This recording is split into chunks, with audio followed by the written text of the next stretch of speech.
Hello YouTube, this is Morgan Airspeed Prime here with my next Avatar novel review. This one is going to be for Avatar Legends, Book 1, City of Echoes. This will be my full spoiler review, so we'll get into all the details. Who are the cameo appearance characters, where are the big crossover moments, what happens. But first, I do want to do a section here at the start, just going into the details on some of the kind of continuity, kind of error issues that I brought up towards the end of my non-spoiler review. Just because I want to get some of this stuff out of the way so we can get into what most of the book is, which is that it is a very, very good book. That, to make it clear, these continuity points are relatively minor in the grand scheme of things, but there's maybe just a point about Avatar Studios just needing to be a little bit more precise with some of this stuff, but we'll get into it. So, first one here is about this character here. So we're talking about the character standing in front of Iroh here. This is the character that we know as Pow, who is the manager, owner of Pow's family tea house, where Iroh and Zuko work prior to getting the Jasmine Dragon, which they get from this guy here. Now, the reason we know all this stuff is because the dialogue from this very scene covers this situation here. So we have Quan talking to Iroh, and then the tea shop guy, whose name is Pow here, comes in. Now, the reason this obviously becomes clear is because Iroh's like, this is my own tea shop, this is a dream come true. He says, what's going on here? Are you trying to poach my tea maker? And then, the big moment, Quan says, sorry, Pow, but that's just business for you. Am I right? So, unless Quan has just misnamed this guy, and again, he doesn't correct him on this or anything like that, his name is Pow. That's why the Avatar Wiki says that then the guy who says it, his name is Pow. Fung, which is what the book says his name is, Manager Fung.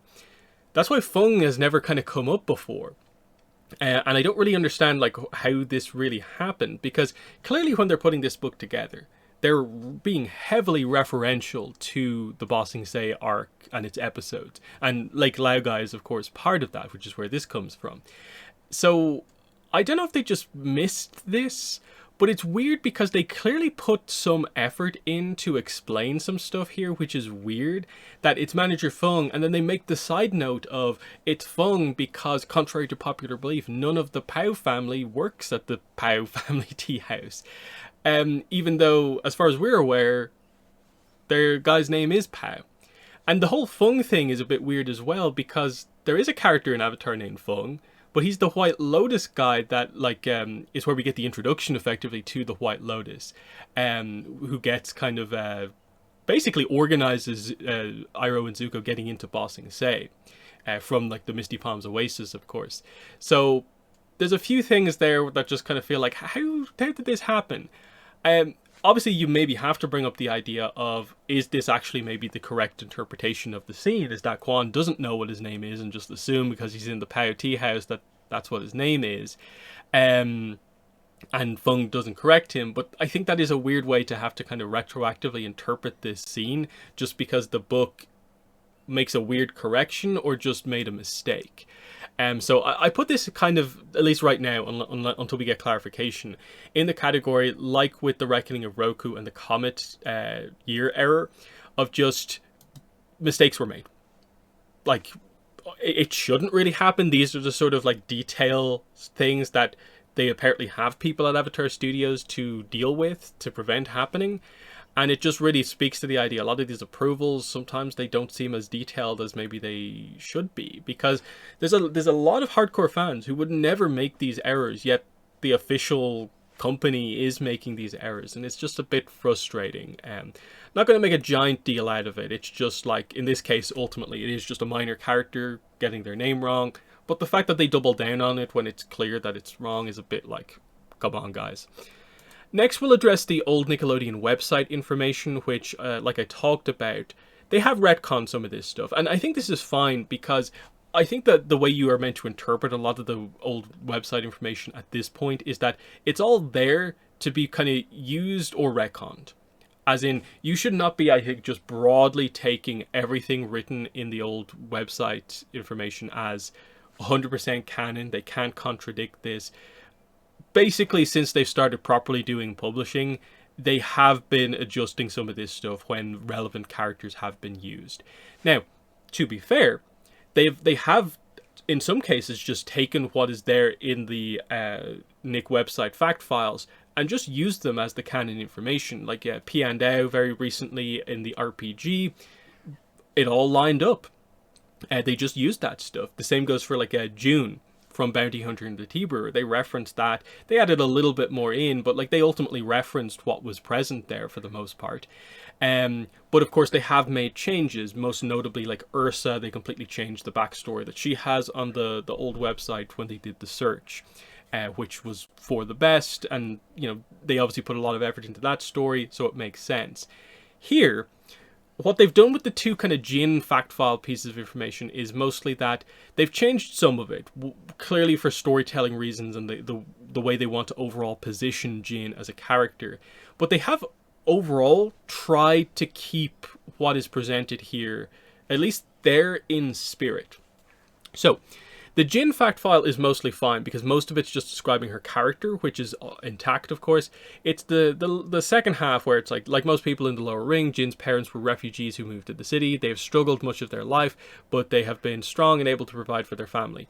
This is the big change. This obviously directly basically tells us Jin's parents are alive. That's not actually the case. We, of course, learn in the book that Jin's parents die and don't make it to Ba Sing Se. They do become refugees. Jin's mother is one of the guards who's killed quite early on. And Jin's father helps Jin and the grandfather get out, but basically doesn't seem to get out himself. So they've changed that aspect quite heavily. Now, the reason they've done that is, of course, that they want to have Jin in that position where like she doesn't really have much of a support structure in the lower ring. Her grandfather is there, but her grandfather basically seems to have like dementia or something like that, where he's there sometimes, he's not there at other times. Jin mostly has to look after him, which is why the significance is placed on her basically being looked after by Susu's family as well. She's considered part of their family, and that's they're really trying to create that like lower ring community aspect, which wouldn't be as required if Jin just had the solid stable family. And so it's a change that I think is fine, given that obviously when they wrote this stuff they didn't expect to ever do a full-on Jin novel. That was a surprise to I think most people, and I think that's a perfectly fine change to do. The other one is that the fountain, which of course is significant to Jin, it has some changes as well. The bit at the end, Jin's mom and dad snuck out here to meet as teenagers. For one, this kind of doesn't quite work with the other bit of information that we just went over. Because, wait, they're refugees, but they snuck out here as teenagers to meet in Ba Sing Se. So it's like, wait, I get, you know, they're older than that, so they could have kind of come back and forth between Ba Sing Se. But that's kind of confusing for a bit of ultimately like simple fact file information. So there's already a bit of a perhaps contradiction going on in here. Like, what's the deal? So I can see why they changed it in that regard. Now, what they've done here in the actual book is they've tried to keep the spirit of this intact, which is that the reason Jin views the fountain as her favorite place in the city and as a kind of romantic spot is because Jin's mom and dad did have their first big romantic moment in their relationship at a fountain similar to the Ba Sing Se one, but in their hometown of Daiying. And because they've always told Jin this story many, many times, this is why she latches onto that so strongly. But the two fountains are different, and the fact file here is kind of contradicted, ultimately retconned. But you can see that they've attempted to keep the spirit of what it's trying to do intact. They haven't just thrown the entirety of these two pages basically out of the way, and they're doing a little bit with it, and I think that's perfectly fine. That's the way you have to view all the old fact file information from the old website. Is they'll use what they can, but they're not going to be locked down by information that ultimately isn't really officially accessible anymore. And again, I note the word official there. I understand you can find it through the lore archive on Tumblr, but officially there is no Nickelodeon, Paramount, Avatar Studios way to access this information. And because of that, it's in very much a position where they'll use it if they can, but they are not going to be beholden to it if they want to take the story in a different direction. And I think that's fine. Last one is this comic, Going Home Again, which Jin obviously is in. And you would assume, I think we all assumed to a certain degree, that, well, if they're basically doing all the scenes that Jin is in and kind of redoing them effectively in the novel, no way they're not doing this pretty fun, memorable comic where Jin appears and meets Lee again. But the problem is they don't do this scene. There's no direct reference to Jin meeting Lee again at this point in time in the city. There's no direct like contradiction that like, oh, it didn't happen. But there's definitely some moments where Jin reflects on the date from Tale of Zuko with Lee and thinks about him at a point where clearly this scene should have happened already. And the impression that you are given is that the last time she met Lee was during the date rather than this moment. So it kind of almost strongly is hinting at the idea that like they either forgot about this or are not considering it for Jin anymore. I think they're maybe just trying to play it kind of pretty loose and just be like, it happened during one of the, time skip little moments that happens in the book. We didn't see it as important as the date moment. But it's weird because the way I think about this coming out of this and the way that this book handled or rather didn't handle this scene is that it kind of feels like I kind of feel weird about Going Home Again. Like, why didn't you more directly reference it? Because it seems like a kind of significant thing ultimately. That's a weird decision. Like, I would like to know, like, from Judy Lin or someone else who worked on the book, what the approach was to handling this comic, because clearly I think they are aware of this comic existing. I don't think it's just that they forgot about this, because the book does use in its second half quite heavily the idea that Judy, the main Judy, becomes the kind of supreme bureaucratic administrator. They give her a big position. And as far as I'm aware, the only official place where that was ever stated was this comic. This is where you find that out. And the book uses that quite heavily. But then kind of ignores Jin's involvement in this comic. That's the weirdness that's kind of happening here. I don't think you can maybe jump as far as to be like they've fully retconned this book, but it just feels weird from a just connecting the different medias together that you didn't do that when you literally have the Tale of Zuko in novel form in this book, but you couldn't do this very brief comic interaction here just to have her kind of meet Lee again. I can maybe see how they might kind of view it as like, this is a kind of weird situation where the comic itself maybe isn't the most kind of maybe perhaps consistent thing with regards to like, well, at this point in time, Lee and May should be in like the upper ring, and I get they kind of escaped down the rings to get away from Azula and so on, but like, would they go all the way from the upper ring to the lower ring just to kind of hang out together? That whole idea, but still, it just feels odd the way the book handles or doesn't handle this comic. So you can see there like three different kind of approaches to references, both the show itself, very much ancillary media, and then like publishing material. It kind of approaches it in like three different ways, and it just feels a bit kind of odd and messy for a book that realistically shouldn't be that messy, because there's not that much Jin content. Like, it shouldn't be that difficult to write around some of that stuff. But just want to make that point, especially just because it is now two novels in a row where we have had two kind of notable errors: the comet error from Reckoning Roku and the manager Fung thing from this book. Just like, hey, Avatar Studios, can we improve the detail aspect a little bit more?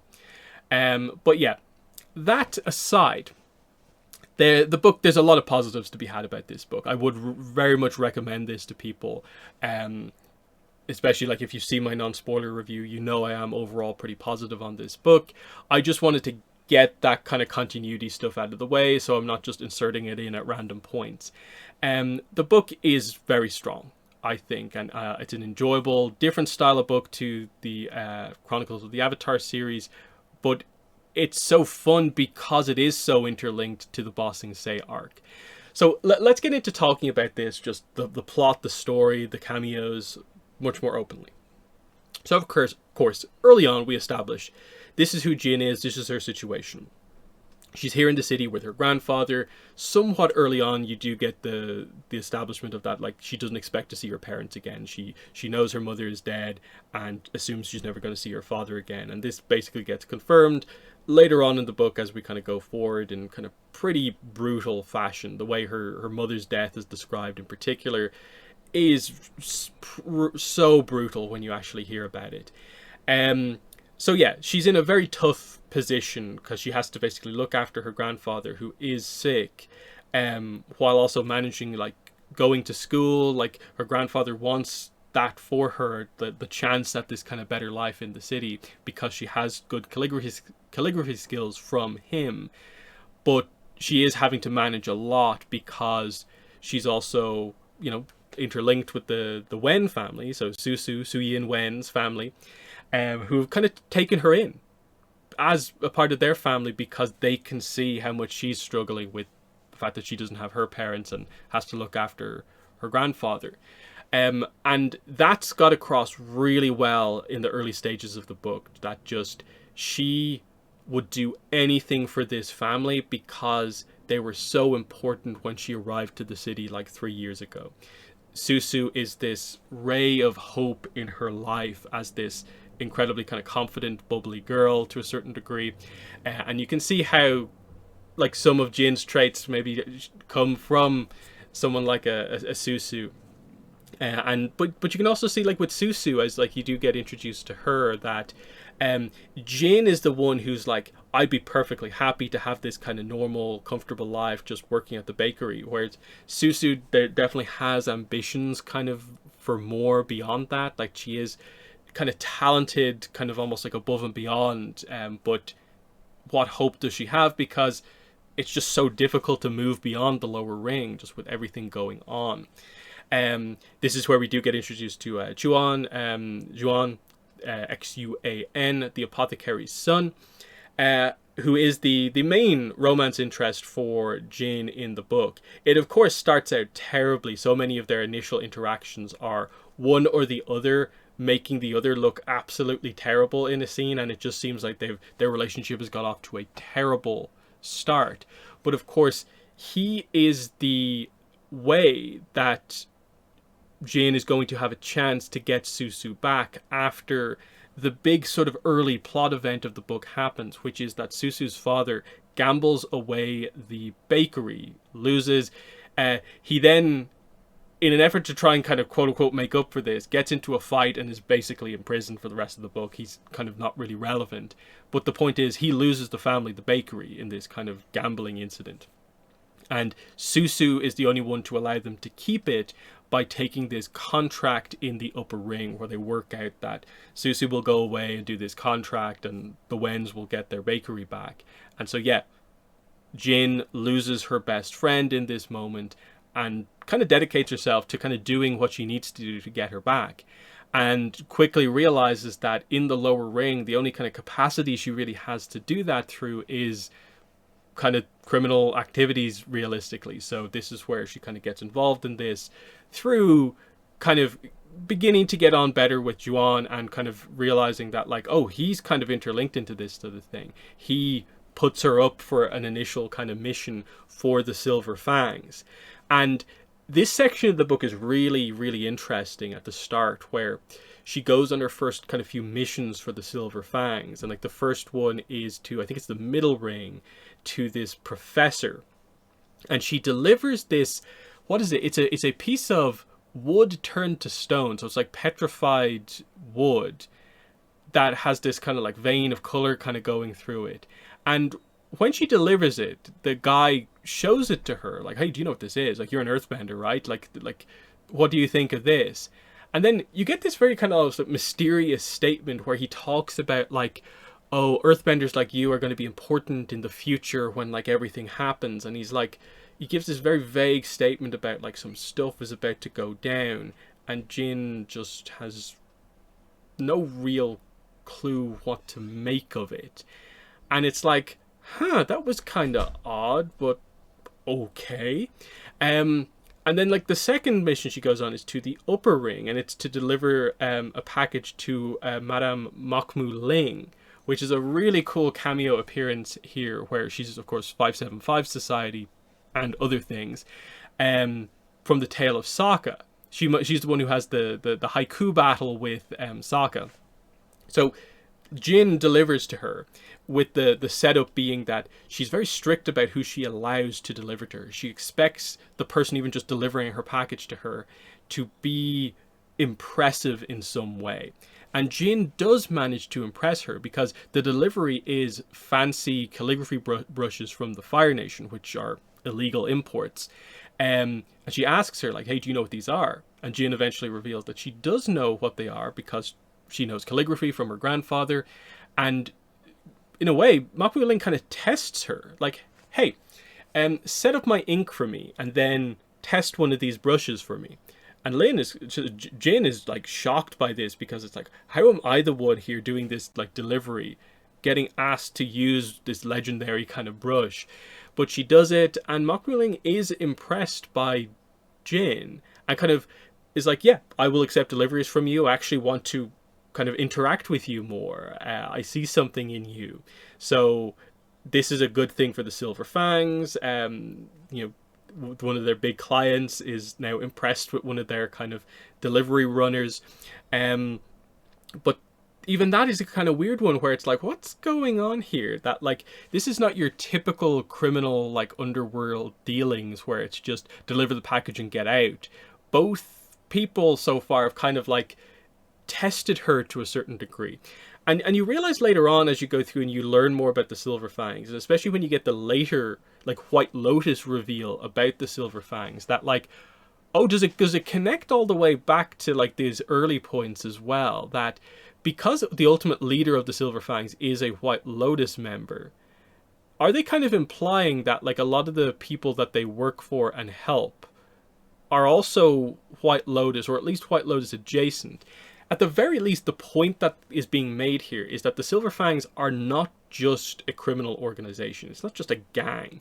There's a bit of Dao Fei almost aspect kind of going on to it, where like it is kind of like the Robin Hood style thing of like, you know, there's a bit of honor to it, in that it's an attempt for certain people within the middle and upper rings to kind of distribute wealth down to the lower rings. And it creates this kind of stabilizing effect because of a lot of the groups that work together within the Silver Fangs and who they have kind of deals with.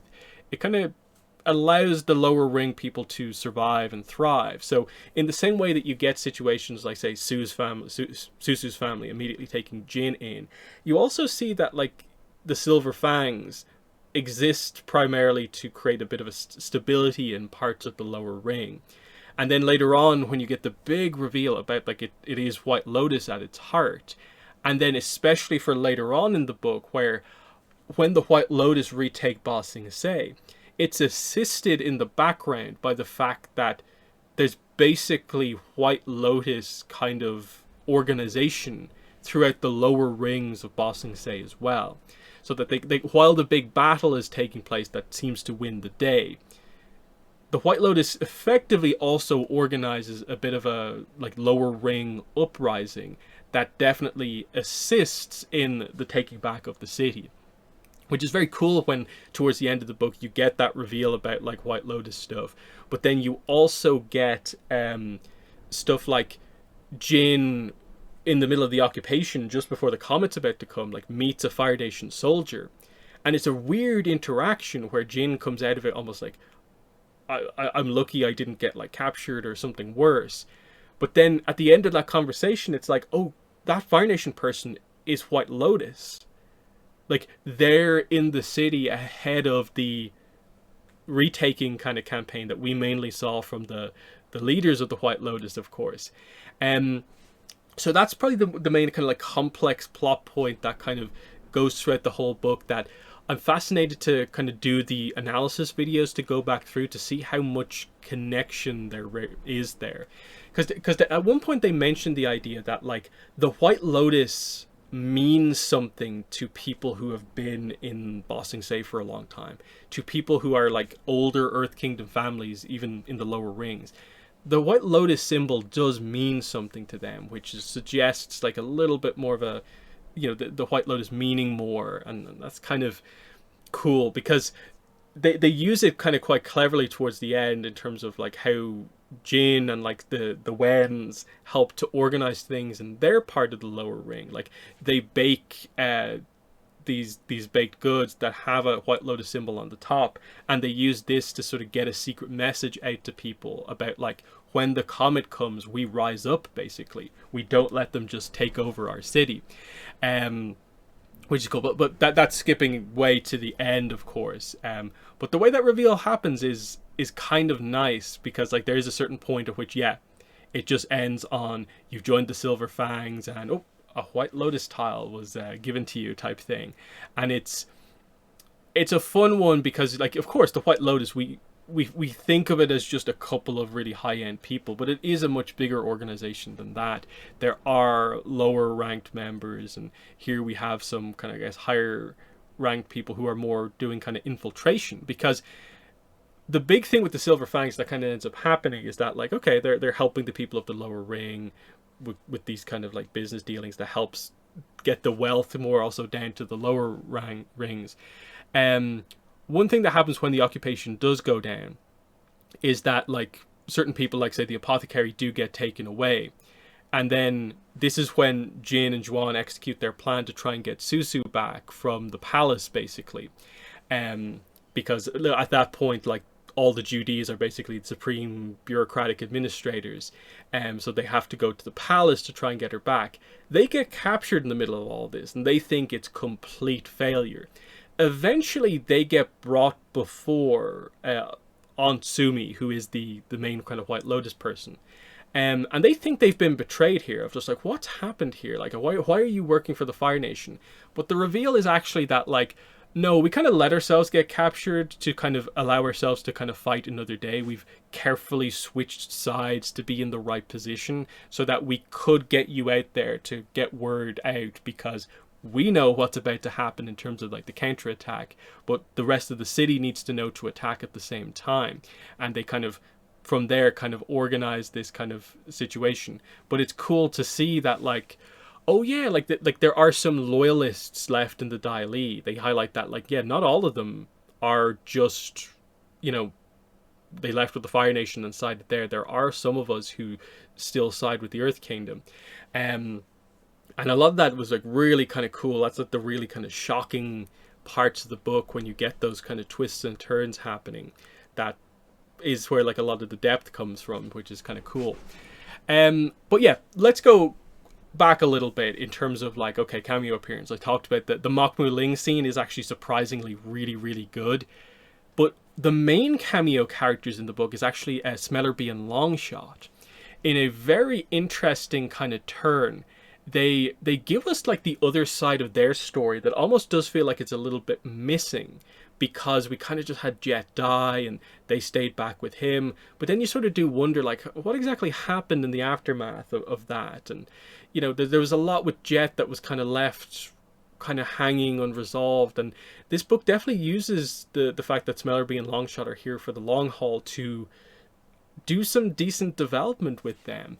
So they meet Jin prior to like Lao Gai and everything that happens with Jet. But of course you see the continuity play out where Jin witnesses Jet's fight with Lee and sees him get taken away, which is prior to her date with Zuko, remember. So she goes into that date aware that there's been this giant confrontation, and she's like, is he Fire Nation? And so it does impact like the date scene where you realize that she's not being at all like unaware. She's completely aware that like he's probably a firebender. She gets in that moment that when it happened, he probably is a firebender. She kind of wanted to kind of like test for herself. But either way, the idea is that she has this kind of thing where she sees Jet get taken away. Later on, as part of her Silver Fang initiation, she actually gets paired up with Smellerby and Longshot, who've been working with the Silver Fangs and are also being initiated in. So this is how she kind of comes across them. They end up kind of working reasonably well together. Smellerby initially sort of, they kind of like doubt her a little bit because she isn't really much of an earthbender at the start, but she learns quite quickly. And actually, when stuff gets quite chaotic, she's actually able to, stay on her feet and like keep going. So she ends up kind of impressing them. And they do get paired up in a lot of kind of moments as the kind of book goes on, including a very interesting kind of crossover moment, which is like basically post like Laogai. She meets up with them, and both of them are in mourning. They're both crying because Jet has just died, and she goes with them to basically where they've buried Jet. And they do go back and explain that like it was a crazy situation in terms of them having to somehow carry his body out of the crazy situation of how you actually get down into Lake Laogai, but they did make sure to get him out. So Jin is actually there while they lay Jet to rest, and they have the kind of funeral scene, kind of like what Iroh does with Liu Ten. It's kind of up on that same hill. They bury him there, and she doesn't know the full context, and it's only later that they kind of, the dots fully get connected, that like, oh, the guy who fought Lee is Jet, who is the friend that you're kind of mourning, which is kind of cool. So she learns about like the freedom fighters and kind of what happened there, and you get little bits and pieces on them in terms of like, say like with Longshot, they give you the really quick backstory of like, his town was attacked by the Yuyan archers. So the reason he's so good with the bow is that he devoted himself to be better than the archers who destroyed his town, and that's how he's got to the point where he is now. And it is just fun to see these two, which have always been paired together, interact with like Jin, and see all these events kind of happen, where Longshot, you do see him talk a little bit more. He's still ultimately silent and mostly speaks in kind of one words, but they do still have those moments where once in a while he'll say a full sentence and everyone will just be like, huh? But the main thing that they're here for, you would say ultimately, is that there's a point where they go back in to infiltrate Lake Laogai to try and find out what's going on with Susu, because the significance to Jin mainly of Smellerbee and Longshot is that they know Jet was brainwashed, so they're able to then tell Jin that when it comes to like Susu, that she must have been brainwashed too. So they go down to Lake Laogai, and we actually cover the idea of like, oh yeah, remember Team Avatar walked past the Judy training room, but we never really saw what happened with them? Well, Smellerbee, Longshot, and Jin, and John's there, I think, as well. They all go down there, and they actually manage to free those Judy characters. A few of them go off on their own back to their families, but a few of them don't have anything to go back to, so they kind of join the Wen bakery as well, because they always take everyone in. And that's a fun kind of little moment where we see like they kind of finish the job on the Judy program, going into the kind of second half of the book. But then right towards the end of the book, they also do a little bit more with those freedom fighter characters where, and this is a really cool moment, Smellerbee and Longshot are there for the final battle when like the White Lotus kind of comes in. And so because they're in the lower ring, in an interesting moment, they end up facing off against the Rough Rhinos. And because it is Smellerbee and Longshot, they know the significance of the Rough Rhinos to Jet. So you get this moment where the book attempts to kind of give Jet that kind of, he kind of gets his revenge to a certain degree, where Smellerbee is furious kind of on Jet's behalf, as is Longshot. And we get, Smellerbee, Longshot, Jin and Juan going up against the Rough Rhinos. And it's a pretty brutal fight, because like they describe at one point that like, I think like Monkey ends up with like 3 arrows in his back. Kachi is like stabbed in the shoulder by Smellerbee, which just seeing Smellerbee being involved in fights is really interesting, because she uses knives and swords and stuff like that. So they do highlight that she is kind of stabbing people all over the place, which is kind of interesting. Now, as we know, they don't kill them, but we get to a situation where they force the Rough Rhinos into a retreat. So they kind of get their revenge here, where they get the win, they force the retreat. And while this is happening, in the background you see the signs of the actual White Lotus attack happening. So Zhang's like pillars of fire that he uses in the final battle, they see them in the distance and they're like, wait, are they ours? What's going on? Then they see Tundra tanks getting tossed into the air, which is Boomy, of course. And it's like, what's happening here? And that's right towards the end of the book when all this kind of goes down. And yeah, Smellerbee and Longshot are quite heavily involved throughout the book, to the point where they do form a true friendship with Jin. By the end, they consider her basically like an honorary freedom fighter, even though they go their separate ways, because of course Smellerbee and Longshot have to eventually join the events of like the Promise, what's going on there over in Yu Dao. Jin stays in Ba Sing Se. But it's still a really fun connection that they have. And of course, like by the end of the book, Jin is this very kind of like changed character, where she goes from not being much of an earthbender to reasonably skilled. I think they do a decent job of never having Jin get to the point where it feels like she's now all of a sudden like a master earthbender.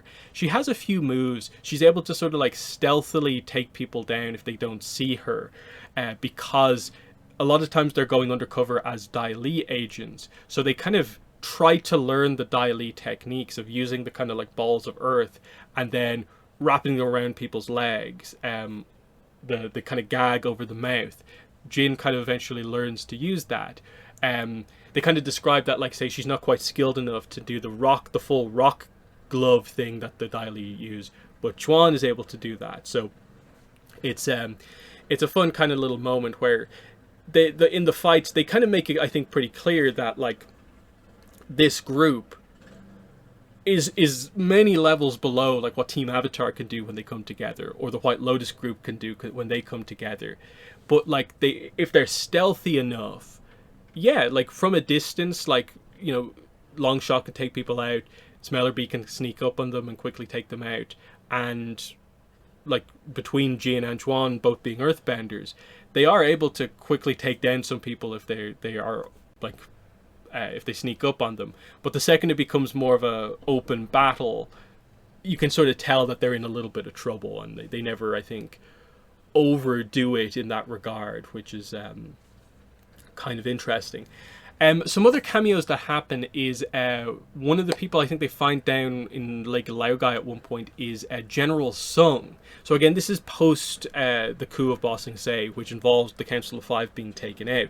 General Sung, who of course is the guy who is leading the defense against the drill, the really kind of like pathetic leader who, you know, eventually like does a little bit more when things kind of get going, but we get a bit of a moment with him where he gets to, I would say, quote unquote, kind of redeem himself by just kind of like doing the right thing down here in terms of being let go and helping everyone get out of Lake Laogai, of course. And it's just a nice little moment that kind of, I think, makes sense to do with that character who was quite comedically incompetent to a certain degree when we saw him, despite being in such a high position as a Council of Five member. So that's kind of cool. But yeah, the strength of this book is just that, like, as you go through these moments, and it's like, you know, Jin is on her quest to try and get Susu back, but then all of a sudden the Silver Fangs call them in and are like, we have heard reports that the Fire Nation have taken over Ba Sing Se. So this is how we're going to handle this going forward. Everyone go back to your kind of homes. We're going to lay low for a while here. I'm not sure what's going to happen. And you get that kind of calm before the storm style moment as Jin goes back to her house, but the attack comes in. And in the chaos of everything that happens, this is where Jin's grandfather actually dies. It seems like he basically has a heart attack in the middle of everything happening. She tries to keep him calm, but then he gets up and I think he sees the sign that they put on all the doors that, like, the Fire Lord is now in charge, and this basically causes him to have a heart attack, and they can't quite get a doctor out to him in time.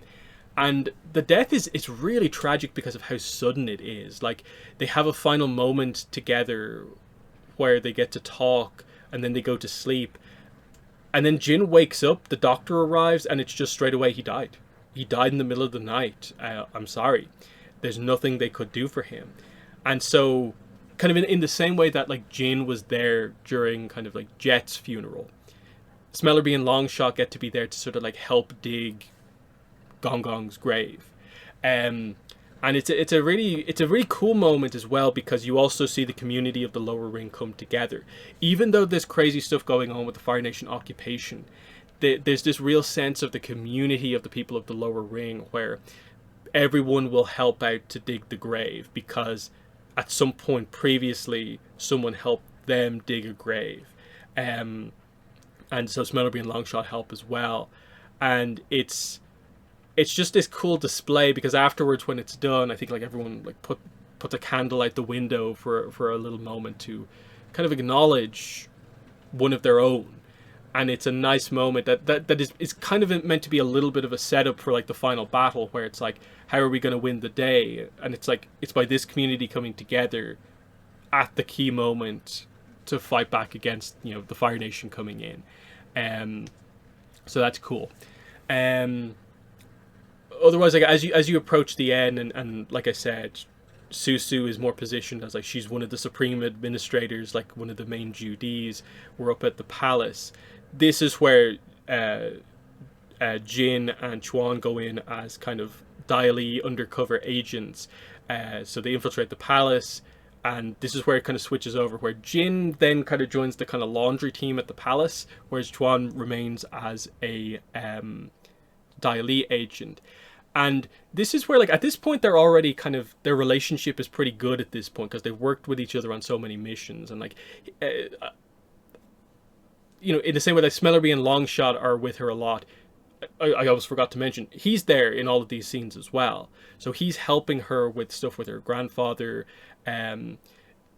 She's helping him when he goes through stuff. They are really each other's kind of support system for large parts of this book.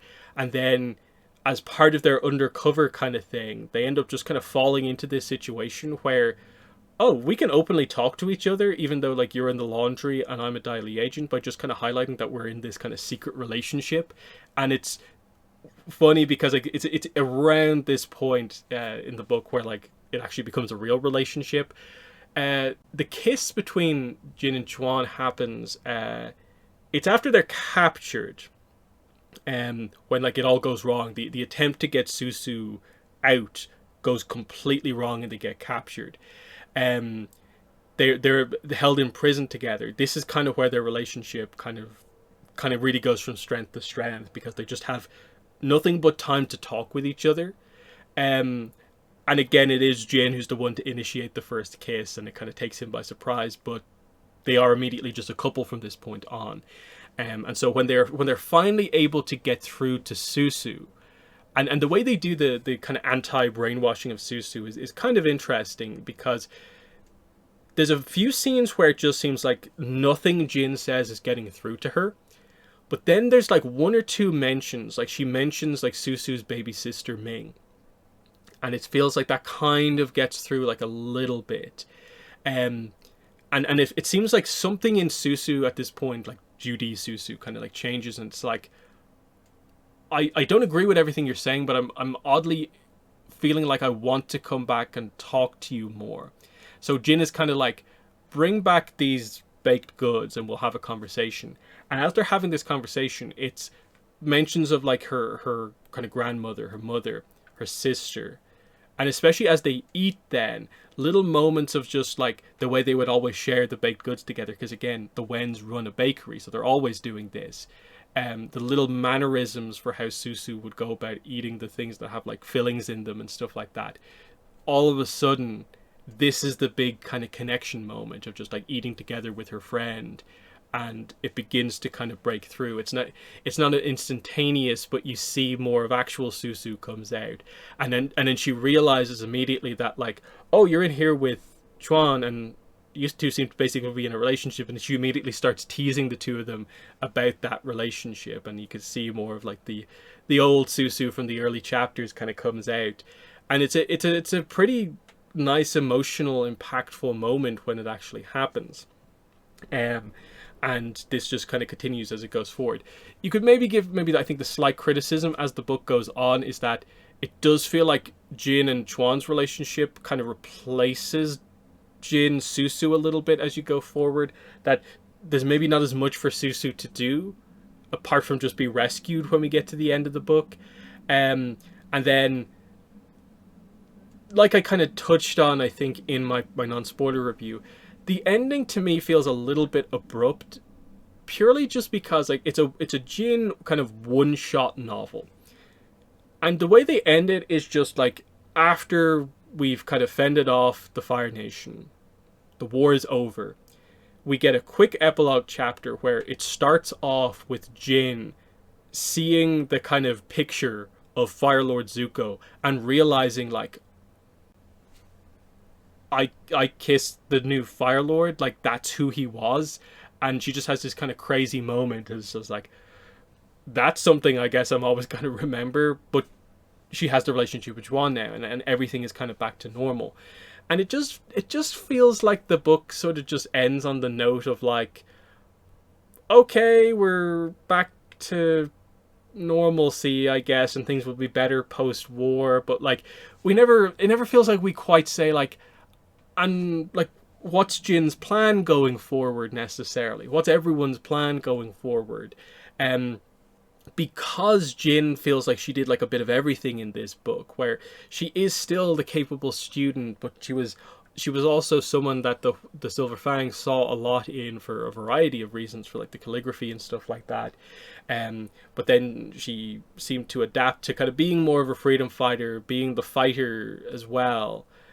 But then the book ends just on like, maybe Ba Sing Se is actually a pretty good place to live, and it's like, okay, I guess it mostly is just going back to normal, but I would have appreciated just a little bit more of a clear, this is Jin's path at the end of the book. Just because, again, like, I'm not expecting any new Jin content anytime soon, so it feels like it's now or never, and it just feels like it ended a little flat, just with like, we did all this development and we spent all this time with this and these other characters. The ending is just, we assume things mostly go back to normal, I guess, in a kind of weird sense. And it doesn't feel like a lot of the plot points maybe are brought up as much as they maybe should be right at the end. But it's still a good book despite that. My preference is always for a little bit more of a kind of detailed ending, rather than just it being left completely open to kind of reader kind of interpretation.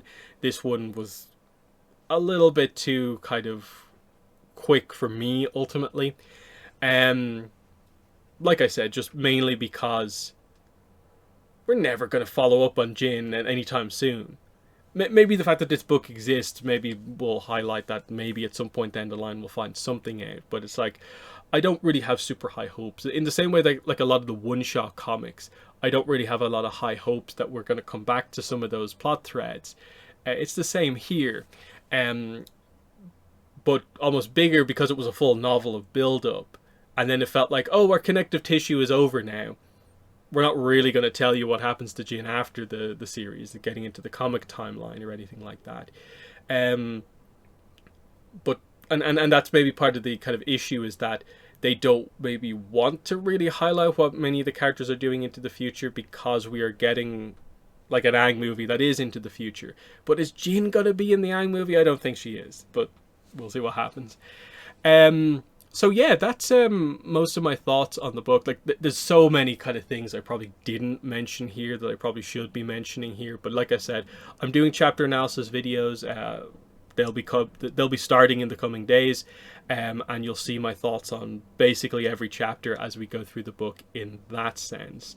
That's why like these big spoiler reviews are always kind of tricky to do, because I want to be as complete as possible, but it's also very difficult to try to sum up your thoughts on most of the details from a 300 plus page book in one video. So there's that. So yeah, in the comments let me know what your thoughts were, but otherwise that's been the video. Thanks for watching, and bye.